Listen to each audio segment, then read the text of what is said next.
How's it going, guys? Welcome back to another video. My name is Eric, and right behind me is my new to me 350Z. Now this is going to be the first and only video that you guys see about this vehicle, because I'm going to sell it soon, and that might be today. But before I sell it, I'm going to go ahead and tell you a little bit more about this vehicle and the reason why I ended up picking it up in the first place. I already have plenty of cars, but you know, I just had to pick this one up because it was only $900.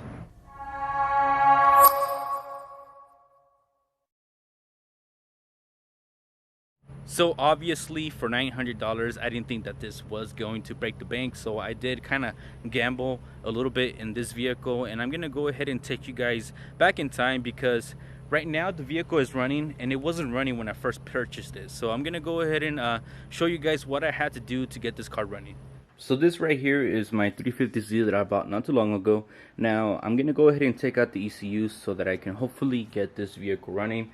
The thing that's wrong with it is I believe it has the NATS lock activated, which means it's the Nissan anti-theft system. So once you get that, you either have to take it to the dealership to get that code removed and your keys reprogrammed in order for the vehicle to start. Basically, it's just gonna crank and it won't turn on ever. So that's what's happening with this vehicle. I've been having bad luck buying these vehicles in this with this issue. The last two vehicles that I've bought have both had the same issue as this. So I'm gonna try to see if flashing the ECU with a up ref tune and NATS delete will fix this issue. If it does, I'm gonna go ahead and fix this up and sell this vehicle. Now, if you guys have not seen my last video showing you guys how much money I've made selling catalytic converters, I would recommend for you guys to check that out. This vehicle did have stock cats on it. I did remove them. I'm going to put some test pipes on it.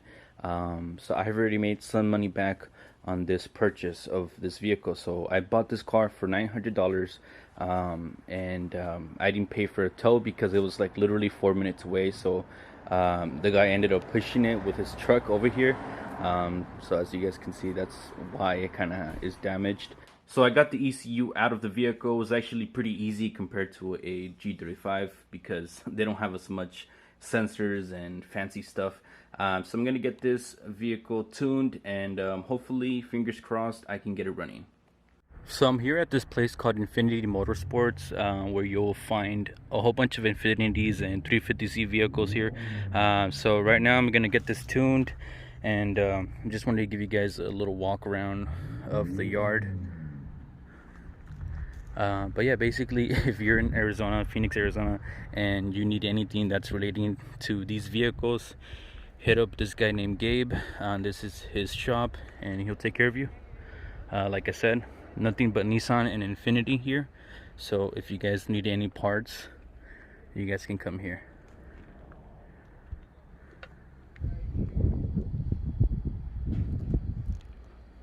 So right now I'm just waiting for the ECU to get tuned, and I'll be on my way. Moment of truth. I'm gonna go ahead and install the ECU, and I'm gonna cross my fingers that the vehicle turns on.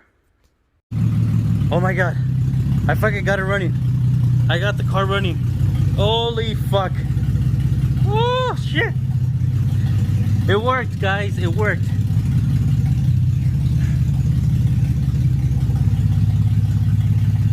This is so freaking excited. I bought this car for $900. I spent $350 on a tune, but after I got the tune done on the ECU, I was able to start the vehicle.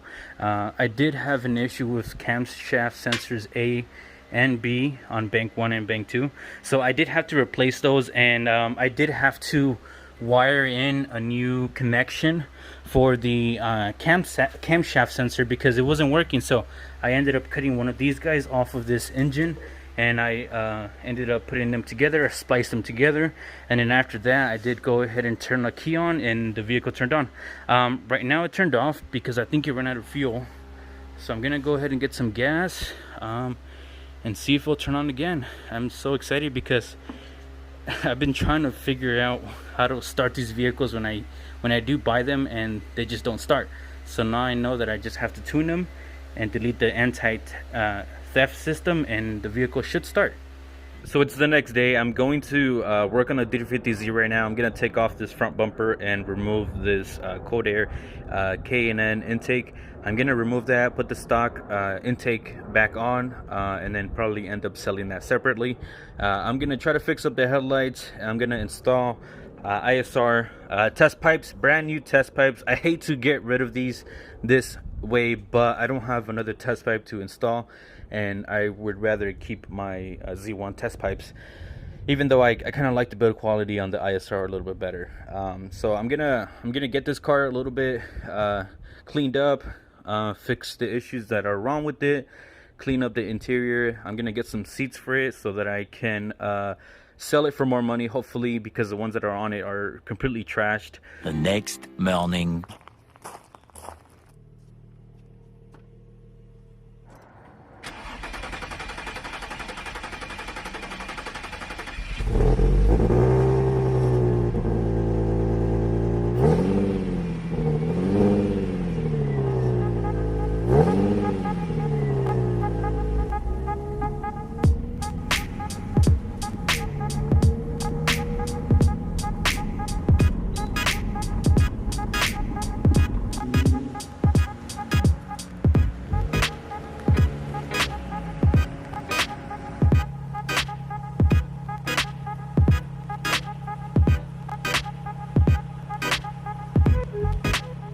So now that you guys are pretty much caught up, the vehicle is running right now.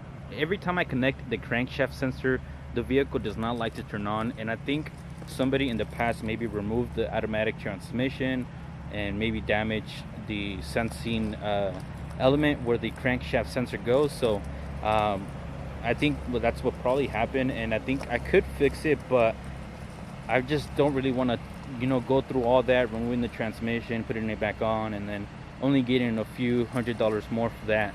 So I'm gonna just sell it like that. It does turn on without the sensor connected, so I know for a fact something is damaged wherever the crankshaft sensor is sensing. So I also found the starter was pretty much chewed up, so I think what happened is the starter broke apart, and I think it damaged one of the little pins that the crankshaft sensor senses for the vehicle to turn on. So I think that's what ultimately happened. So obviously this vehicle is not perfect. I know for a fact that it's gonna need the front core support, and it's gonna need a front bumper. So yeah, the inside of this vehicle is not in the best shape. I really wish I could have replaced these seats, but everybody that had seats kept selling them, or they just kind of never responded, so I never got around to changing them. And I really did want to make this vehicle look a lot nicer, but I'm running out of time, and I need to get these vehicles out of the garage to keep making space for the next cars. So this is pretty much going to wrap up the end of the video. I hope you guys found it entertaining. If you guys did, don't forget to give the video a thumbs up and consider subscribing for more videos like this. I'll see you guys all on the next one. Peace out. So this is officially the last time that you're gonna see this car. So I'm on my way right now to go ahead and deliver it. And then after this, we'll go ahead and work on the next car, which is the Nissan Sentra, and then work on the next one. Yeah.